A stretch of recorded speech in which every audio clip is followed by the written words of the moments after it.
వాచి వాయే, టార్చి వాయే, పోస్ట్ కార్డ్ వాయే, పుస్తకం వాయే, రేడియో వాయే, టేప్ రికార్డర్ వాయే, కెమెరా వాయే, క్యాలిక్యులేటర్ వాయే, స్నేహం వాయే, బంధుత్వం వాయే, చివరికి నీ బుర్ర కూడా వాయే. అరే చివరికి సినిమా లేదు, టీవీ లేదు, నాటకం లేదు, ఆట లేదు, నా పాట లేదు, మొత్తం నాశనం. అరే ఎట్లయింది తెలుసా లాస్ట్కు? డాక్టర్ ఇదే, కిరాణా షాప్ ఇదే, హాస్పిటల్ ఇదే, మెడికల్ షాప్ ఇదే, ఆ, మార్కెట్లో ఏడ చూసినా ఈ ఫోనే.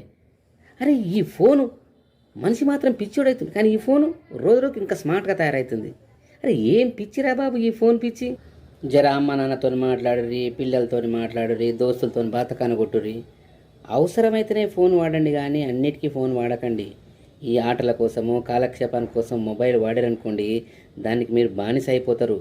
ఆ తర్వాత మిమ్మల్ని బాగు చేయడం ఎవ్వని వల్ల కాదు. మనిషి ఈ ఫోన్ బంద్ చేసేంతవరకు మనిషి మాత్రం వాడు నాశనం అయిపోతావురా ఈ ఫోన్ పట్టుకుంటే. అరే వదిలిపెట్టు, జనంత పుస్తకం పట్టుకొని చదువుకో.